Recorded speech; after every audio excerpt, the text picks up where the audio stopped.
कभी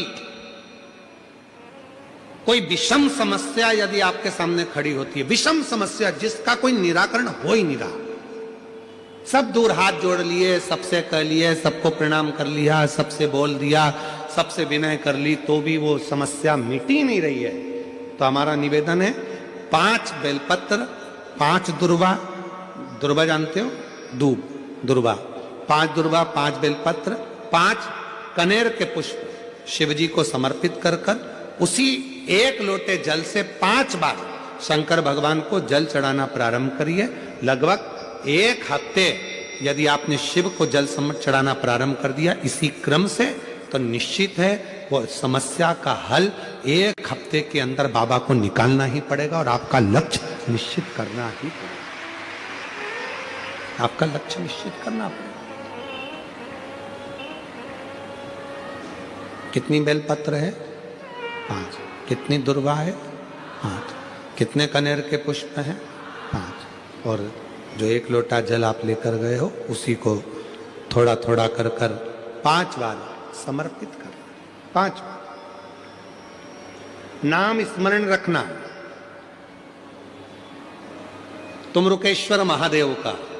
फिर से बोलिए नाम, जम के बोलो जरा, तुम रुकेश्वर महादेव। तुम रुकेश्वर महादेव का एक नाम ऐसा नाम है, हम कई माताओं से कहते हैं जिनके गर्भस्थ कई पत्र हैं ऐसे आए हुए हैं, बहुत सारे पत्र हैं जिसमें माताओं ने कहा हमारे शरीर में गांठ थी और वो बाबा की कृपा से गांठ गली। अब हम आपसे एक बात पूछें, हाथ की घड़ी बंद हो जाएगी तो क्या समय घूमना बंद हो जाएगा? क्या समय चलना बंद हो जाएगा? क्या जम के बोलो जरा। नहीं। घड़ी बंद हो जाएगी तो क्या समय चक्र चलना बंद हो जाएगा? क्या नहीं, नहीं हो सकता। समय अपनी रफ्तार से चल रहा, समय अपनी रफ्तार से आगे बढ़ रहा। घड़ी बंद हुई है, समय बंद नहीं हुआ। तो फिर कई लोग ऐसे भी हैं, परिवार ने धोखा दे दिया तो उन्होंने जीना ही छोड़ दिया, पत्नी ने धोखा दे दिया तो मन में आया कि अब जिंदगी बेकार हो गई, पति ने धोखा दे दिया तो लगा कि अब जीवन ही बेकार हो गया, फिर मन में आया रिश्तेदार ने धोखा दे दिया तो मेरा तो जीवन ही बेकार हो गया। एक कंपनी में जॉब कर रहा था, उस कंपनी से निकल गया तो सोचा कि अब तो मेरी पूरी जिंदगी बेकार हो गई, अब मुझे कोई दूसरा जॉब ही नहीं मिलेगा। क्यों सोचना?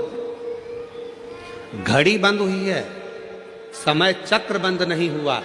याद रखना, घड़ी बंद हो जाए घबराना नहीं, समय तो चल रहा है और ये समय हमको सिखा रहा है कि दुनिया में कितना भी दुख की घड़ी आ जाए और घड़ी बंद भी हो जाए तो हिम्मत मत हारना। जैसे समय चक्र चलता रहता है वैसे भी तुम चलते रहना, तो तुम्हारी जिंदगी एक ना एक दिन मंजिल तक पहुंच जाएगी। समय चक्र के अनुसार अपने जीवन को अग्रण्यता रखिए, समय चक्र के अनुसार अपने जीवन को प्रबल रखिए। अपने जीवन,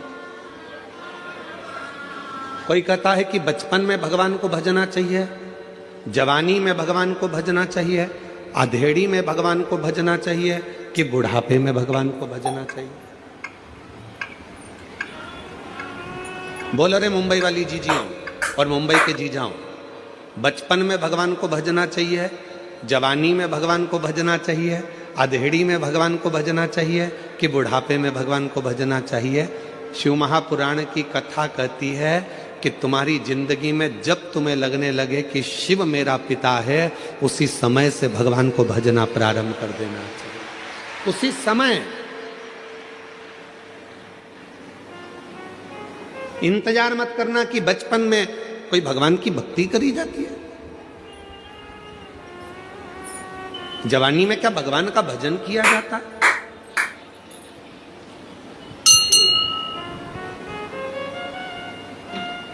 नामदेव जी महाराज बाल्यावस्था से हरि विठ्ठल पांडुरंगा का भजन करते थे।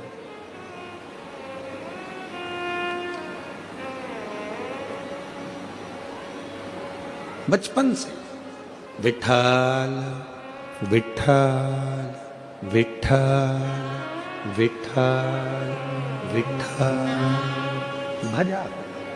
राम कृष्ण हरि जय, राम कृष्ण हरि, राम कृष्ण हरि जय, राम कृष्ण हरि। जप रहे पांडुरंगा हरि विठ्ठल के भजन में नामदेव जी महाराज इतने डूब गए थे, कुत्ता रोटी लेकर भागा तो उसके पीछे घी की कटोरी लेकर भागते थे। लोग उनको बावरा कह देते थे, शुद्ध नहीं है, बावरे हो गए। जैसे मीरा भई रे बावरी, मीरा को भी लोग बावरी कह देते थे, पागल कह देते थे, वैसे नामदेव जी को भी बावरा पागल कह देते। कुत्ते के पीछे घी की कटोरी लेकर भाग रहे हैं कि कोरी रोटी ना खा ले, घी लगा कर दूंगा। उन्हीं नामदेव जी महाराज की झोपड़ी में आग लग जाती है। नामदेव जी को सूचना मिल जाती है कि झोपड़ी में आग लगी, तो नामदेव जी दौड़ कर आते हैं। आग धधक कर जल रही थी। नामदेव जी ने दंडवत प्रणाम करा अग्निदेव को और हाथ जोड़कर कहा, वारे हरि विठ्ठल, इतने दिन से बुला रहा था, आज इतने दिन के बाद आया। गांव के लोगों ने नामदेव जी को हिलाकर कहा, बावरे जैसी बात मत करो, तुम्हारे घर में आग लग गई है। नामदेव जी कह रहे हैं, तुम्हें आग दिखती है, मुझे विठ्ठल दिखता है, बस निगाहों का फेर है, हर जहां में वही परमात्मा दिखता है। बस निगाहों का फेर है, हर जगह में वही परमात्मा दिखता है। तुझ में मुझ में हर एक में विठ्ठल नजर आता है। ये अग्नि नहीं, मुझे मेरा पांडुरंगा नजर आता है। और नामदेव जी ने तुरंत जिस कमरे में आग लगी थी दूसरा कमरा खोल दिया, दूसरे कमरे को खोला, तीसरा कमरा खोल दिया और भगवान से बोला, आओ अंदर प्रवेश करो, इसमें भी चले जाओ, इसमें भी जाओ। और आग लगते लगते दूसरे कमरे में आग लग गई, तीसरे कमरे में आग लग गई। नामदेव जी बाहर गए, जितना सामान अंदर रखा था वो भी उठा उठा के डालने लगे। गांव के लोग सामान को बाहर निकाल रहे थे, नामदेव जी उनसे ले लेकर अंदर डाल रहे थे। गांव के लोगों ने कहा, नामदेव आग लगी है। नामदेव जी बोले, आग नहीं, विठ्ठल आया है, विठ्ठल। चोक पुराओ मानी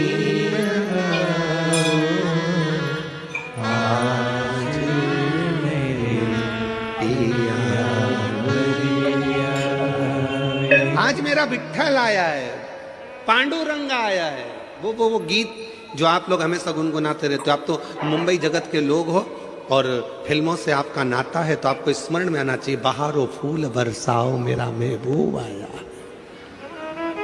आज मेरा हरि विठ्ठल आया, अग्नि के रूप में आया, अग्नि के स्वरूप में आया।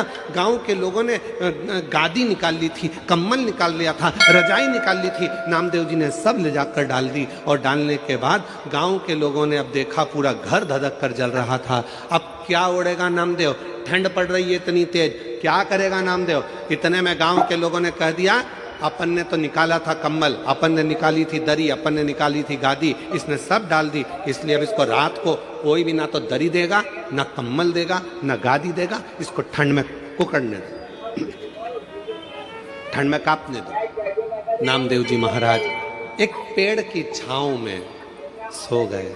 ठंड लग रही थी बहुत तेज, कुकड़ कर सो रहे थे। मेरे हरि विठ्ठल ने विचार करा, इसने मुझे अग्नि के रूप में भी देख लिया और कहा कि मेरा हरि विठ्ठल आया, तो मुझे तो अदा करना पड़ेगा अपना फर्ज। मेरे हरि विठ्ठल ने, गांव के लोग तो चले गए और मेरे हरि विठ्ठल ने नामदेव जी का जो मकान जला था उसी मकान को इतना जोरदार बना दिया और उसमें नामदेव जी को ले जाकर रात की रात में सुला भी दिया। सवेरे गांव के लोगों के नेत्र खुले, गांव के लोगों ने विचार करा, चल कर देखो नामदेव जी की हालत क्या है। जो नामदेव जी को देखने गए तो आम के पेड़ के नीचे नामदेव नहीं थे, मकान के अंदर डनलप का सुंदर गद्दा था, मखवल की रजाई थी, मखवल का तकिया था, खूब आराम से नामदेव जी सो रहे थे। नामदेव जी को जगाकर गांव के लोगों में से एक बहुत धनिक व्यक्ति था, पैसे वाला व्यक्ति था, उसने नामदेव जी को जगाकर पूछा, नामदेव ये बता, ये मकान किसने बना दिया रात की रात में। नामदेव जी बोले, मेरे रिश्तेदार आए थे। अच्छा, ये गादी भी उनने, हाँ, तकिया भी उनने, हाँ, रजाई भी उनने, हाँ। तो उसने कहा नामदेव इतना जोरदार मकान तो हमने कहीं नहीं देखा, तेरे रिश्तेदार से कह के एक मकान मेरा भी बना दे। नामदेव जी ने कहा लगा आग, लगा आग। कोई आग लगा के बस्ती बसा लेता है, कोई आग लगा के बस्ती बसा लेता है, कोई वीराने में भी दीप जला लेता है। वो श्री हरि विठ्ठल के परम भक्त हैं नामदेव, जो हर जगह पर भक्ति के बल पर उस हरि विठ्ठल का दर्शन कर लेते हैं। ये उनके ऊपर हरि विठ्ठल की कृपा है। पड़ोसी कह रहा है हमारा मकान बनवा दो, लगा आग लगाना कोई साधारण नहीं है, पूरा समर्पित होना साधारण नहीं है। मेरी जीजियों, कई लोग ऐसे हैं संसार में जो 3 बार 4 बार 5 बार पशुपति व्रत कर लिए, 5 बार प्रदोष कर लिया, 4-6 बार सोमवार के व्रत कर लिए, उसके बाद भी शिव जी सुनते नहीं हैं। तो उसके मन में आता है बाबा मेरी सुनते नहीं है। क्यों नहीं सुनते? क्योंकि आपका समर्पण पूरा नहीं है। जिस दिन आपका समर्पण पूरा हो जाएगा उस दिन मेरा देव अधिदेव महादेव आपका हो जाएगा। समर्पण कहां पूरा है?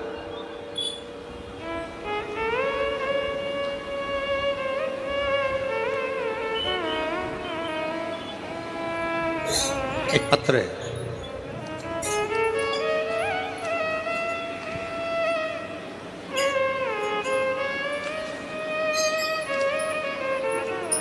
मैं पिंकी गोयल, पति भारत भूषण गोयल, मुंबई थाने में रहती हूँ। कहीं बैठी हो तो हाथ हिला सकती हैं। मेरा नाम है पिंकी गोयल, पति भारत भूषण गोयल, मुंबई थाना में रहती हूँ। कहीं बैठी हो तो हाथ हिला सकती हैं, और अगर बैठी हो तो एक बेलपत्र लेने के लिए आ सकती हैं। मेरा बेटा चिराग गोयल 6 साल से सीए फाइनल का एग्जाम दे रहा था, लेकिन हर बार कुछ नंबर से रह जाता था। तब आपके कहने पर मैंने 2 बार पशुपति व्रत किया और हम एक बार सीहोर गए। बाबा, आप कहते हो कि कुबेरेश्वर धाम जाने पर 3 महीने में ही मनोकामना पूरी हो जाती है, लेकिन बाबा ने मेरी 2 महीने में ही मनोकामना पूरी कर दी और मेरा बेटा सीए बन गया। मैं बाबा को प्रणाम करने के लिए आई। फिर मैं दोबारा सीहोर गई और 2 महीने में ही मेरे बेटे की सगाई भी हो गई। गुरुजी, मेरा बड़ा बेटा अंशुल गोयल भी आपका भक्त है और आपकी कृपा से बेटे ने कनाडा में पीएचडी पूरी की है और अच्छी जॉब भी मिल गई है, शादी भी हो गई है। मेरे बाबा का जितना गुणगान करूं उतना ही कम है। बाबा इसी तरह हमारे पूरे परिवार पर और पूरे देश पर अपनी कृपा बनाकर रखें, यही शिव की कृपा। विश्वास था, पक्का था, मन में यह विश्वास था कि पशुपति व्रत करूंगी मेरा काम होगा। मन में यह विश्वास था कि सीहोर जाऊंगी, कुबेरेश्वर धाम पर जाकर कंकर शंकर पूजन करूंगी, रुद्राक्ष लाऊंगी, मेरा बाबा मुझे संभाल लेगा। जब विश्वास है तो परमात्मा है, अगर विश्वास ही नहीं तो परमात्मा कहां से होगा? भरोसा ही तो परमात्मा है। आप इतनी संख्या में आए हो, इतनी संख्या में आप लोग आए हो। आप में से कई माताएं ऐसी हैं जिनको पूरा भरोसा है, आप में से कई मेरे जीजा ऐसे हैं जिनको पूरा भरोसा है, आप में से कई बेटा बेटी ऐसे हैं जिनको पूरा भरोसा है, आप में से कई बुजुर्ग ऐसे हैं जिनको पूरा भरोसा है कि मैं कल्याण में इस मीरा रोड पर कथा सुन रही हूं, भयंदर में बैठकर, मुंबई में बैठकर, वहां की मिट्टी अगर मेरे शरीर पर लगेगी और यह पक्का है कि मैं जो मांग कर जाऊंगी मेरा 3 महीने में मेरा बाबा मेरी मुराद पूरी करेगा, मतलब करेगा, निश्चित करेगा।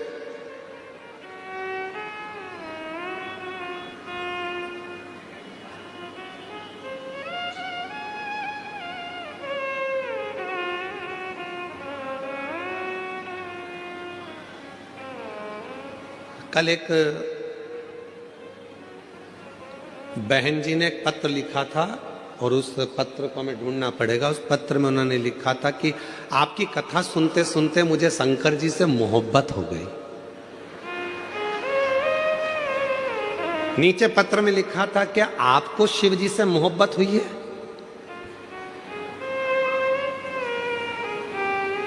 प्यार हो जाता है तो बताया नहीं जाता, नहीं तो बाप के जूते पड़ना चालू हो जाते हैं। क्या आपको शिव जी से मोहब्बत हुई है? वो मां ने पत्र में लिखा, आपकी कथा सुनते सुनते मुझे शिव जी से मोहब्बत हो गई। क्या आपको शिव जी से मोहब्बत हुई है? हम कहेंगे हमारा तो पूरा जिगरा शिव में बसता है, मोहब्बत तो बहुत छोटी सी चीज है। पूरा जिगरा, मोहब्बत तो बहुत छोटी सी चीज।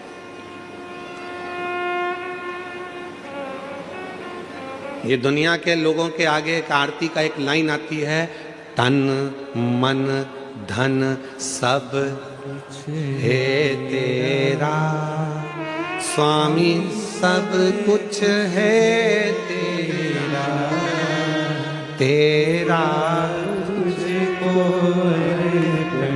प्रभु का प्रभु को समर्पण, क्या लागे मेरा। अब यहां पर तन मन और धन तीन चीजें हैं। तीन चीज मतलब ये दृष्टि भी तुम्हारी है, ये मेरा स्वरूप भी तुम्हारा, पूरा स्वरूप। कहा गुरुजी तन मन धन लिखा है तो इसमें धन मतलब अपने घर का जितनी प्रॉपर्टी है, जितना धन है सब भगवान का नहीं, तुमने कमाया है, तुम्हारा है, मना कौन कर रहा? तो फिर तन मन धन लिखा तो हमने कहा गाने की एक लाइन याद कर लो, चांदी जैसा रंग है तेरा, सोने जैसे बाल, एक तू ही धनवान है, गोरी बाकी सब कंगाल। मतलब तेरे पास में इतना वैभव, परमात्मा ने तुझे करोड़पति बनाकर भेजा है, लाखों के नेत्र देकर भेजा है, लाखों की किडनी देकर भेजा है। दुनिया का जो व्यक्ति कहता है कि मैं गरीब हूं, समझना पक्का झूठ बोलता है। परमात्मा ने किसी को भिखारी बनाकर पैदा नहीं करा, परमात्मा ने करोड़पति बनाकर पैदा करा। परमात्मा कभी किसी को गरीब बनाकर पैदा नहीं करता, परमात्मा हमेशा सेठ बनाकर पैदा करा है। बस इतना याद रखना, अपने हुनर को निखारिए, अपने भीतर जो परमात्मा ने दिया है उसको निखारने का प्रयास करिए, अपने भीतर जो परमात्मा ने दिया है उसको सामने लाने का प्रयास करिए। जिस दिन आप अपने हुनर को निखारना प्रारंभ करोगे, एक दिन आप अपने आप समझ जाओगे कि परमात्मा ने आपको कितना करोड़पति बनाकर भेजा है, कितना धनपति बनाकर भेजा। हम अपने आप को निखार ही नहीं रहे।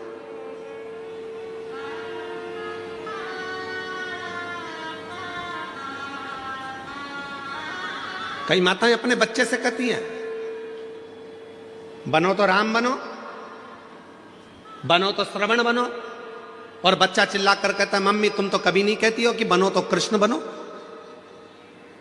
माँ ने कहा हम इसलिए नहीं बोलते क्योंकि तुम समझोगे कि भगवान कृष्ण ने माखन को चुराया, भगवान कृष्ण ने चीर चुराया, तो हमको लगता है कि तुम भी कहा कुछ वैसा ना करने लगो, इसलिए हम तुम्हें कृष्ण नहीं, हम तुम्हें राम बनने को कहते हैं, हम तुम्हें श्रवण बनने को कहते हैं। इतनी देर में बच्चा कहता है अगर तुम कहती हो कि राम बनो श्रवण बनो तो मैं राम बनने को तैयार हूं। जैसे दशरथ जी ने अपनी पूरी सत्ता राम जी को सौंपी थी, लाओ जरा तिजोरी की चाबी सौंपी है, देव हमको तिजोरी की चाबी। कठिन है,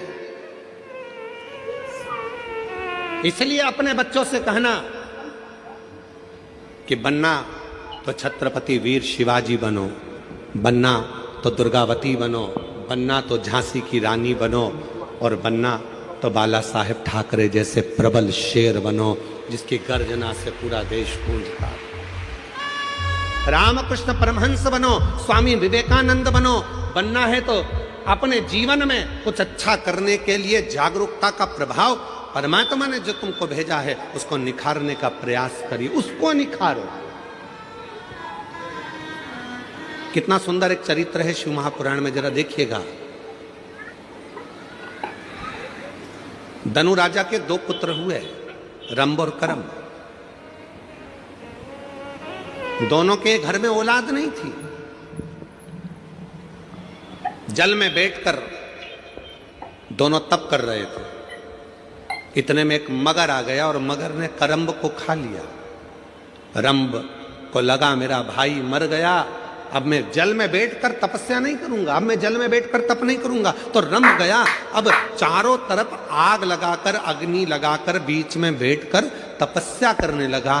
ब्रह्मा जी को प्रसन्न करने लगा। ब्रह्मा जी प्रसन्न हो गए। मांगो रंभ, तुम्हें क्या चाहिए? रंभ ने कहा मेरे घर में औलाद नहीं है, संतान नहीं है, आप कृपा करो और मेरे घर में संतान हो। तो कह दिया, ए रंभ, तू तपस्या कर कर जैसे उठेगा, जिसको भी प्रेम से देख लेगा, जिसको भी तू प्रेम से देखेगा, उसी से तेरी औलाद हो जाएगी। बस रंभ तपस्या कर कर उठा। सामने से एक भैंस निकल कर जा रही थी, एक महिष निकल कर जा रही थी, और रंभ ने उस भैंस को, उस महिष को प्रेम से देख लिया। और जैसे ही भैंस को देखा, भैंस का गर्भ ठहर गया, उस महिष का गर्भ ठहर गया, उस भैंस का गर्भ ठहर गया, और वो भैंस गर्भवती हो गई। भैंस जब अपने मालिक के घर पहुंची, उसका जो पति था भैंसा, महिषा, उसने देखा कि मेरी पत्नी गर्भवती हो गई, इसके गर्भ में किसका बच्चा है? भैंसे ने ध्यान लगाया तो मालूम पड़ा कि वो रंभ का पुत्र है। क्रोध में आ गया महिषा, और महिषा को क्रोध आया, भैंसे को क्रोध आया, और रंभ के साथ वो युद्ध करने चले गया, और आखिरी में उसने रंभ को मार डाला। जैसे ही रंभ मर गया, उसके नगर के लोगों ने उसका अंतिम संस्कार करना प्रारंभ करा।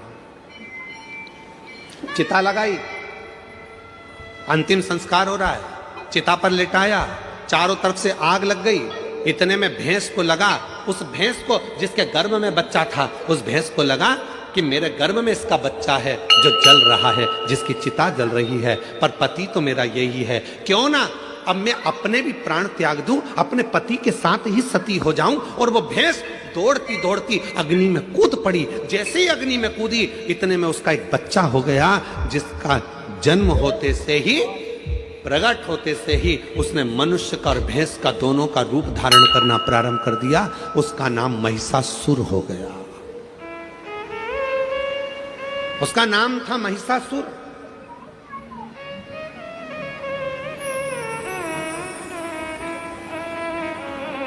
भैंस का रूप धारण कर कर, भैंसे का बड़ा रूप धारण कर कर सामने आ गया।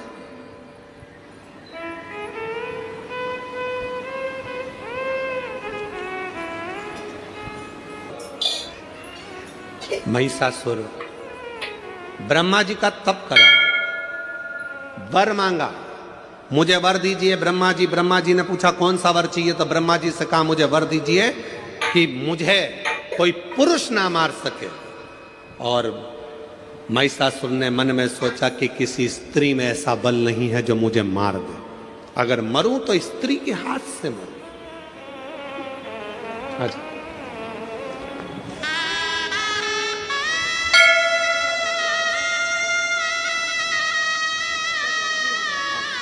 भाई आपको बैठे थे सीए भी बनने की, और दूसरे बैठे थे अच्छे जॉब की। एक बार जोरदार ताली बजाओ। दोनों बच्चों का अच्छा जॉब भी लगा और दोनों बच्चों का विवाह भी हुआ। बहुत बहुत बधाई आपको। महिषासुर को वर मिल गया, मरूं तो एक स्त्री के हाथ से मरूं। तथास्तु। खूब उपद्रव मचाया उस महिषासुर ने, बहुत बहुत उपद्रव मचाया। इतना उपद्रव महिषासुर ने मचाया, चारों तरफ हाहाकार मच गई। हर जगह पर लोग घबराने लगे, डरने लगे, भय खाने लगे। इतना भय उत्पन्न होने लगा महिषासुर के कारण कि देवताओं के पास में दौड़ दौड़ कर जाते, प्रार्थना करते, इस महिषासुर को मार दो। ब्रह्मा जी ने कहा ये महिषासुर ऐसे मरने वाला नहीं है, ये मरेगा तो किसी स्त्री के हाथ से मरेगा, इसको देवता नहीं मार सकते, इसको मारेगी तो केवल एक नारी मारेगी। अब देखिए, जो कथा चल रही थी वो यहां पर आकर जुड़ी है। आपके अंदर एक भगवान ने ऐसा गुण देकर भेजा है, उस गुण को आपको निखारना, उस गुण को निखारना। कैसे मरेगा? देवताओं से जाकर कहा, आप सबकी धर्म पत्नियों को जाकर कहिए कि कोई एक इस महिषासुर को मार दो। इंद्रदेव की पत्नी से कहा, क्या तुम मार सकती हो? ब्रह्मा जी ने कहा, नारी में बल तब आता है जब वो अपने पति का सम्मान करे, आदर करे, सत्कार करे और नमन करे, ऊंची आवाज में बात ना करे, तो नारी के अंदर एक बल बड़ा प्रबल रहेगा, बड़ा।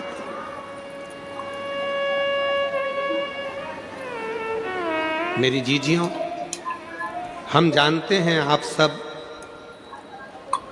बहुत अच्छे शहर में रहते हो, बहुत विद्वत शहर है मुंबई, बहुत विद्वत शहर है। हम सब जानते हैं कि आप लोग बहुत विद्वान भी हैं, पर एक निवेदन आप सब से करेंगे, आप बनो विद्वान, मना नहीं है, आप बहुत अच्छे शहर में रह रहे हो, आपकी विद्वत्ता है, फिर भी निवेदन है, एक माता पिता को, दूसरा घर के बुजुर्ग को, तीसरा अपने पति को, चौथा अपने परमात्मा को प्रणाम करने में कभी पीछे मत हटो, उसको नमन जरूर करा करो। घर के बुजुर्गों को नमन करने पर हमारे ऊपर यदि कोई तकलीफ आने वाली होती है तो वो कट जाती है, वो तकलीफ कट जाती।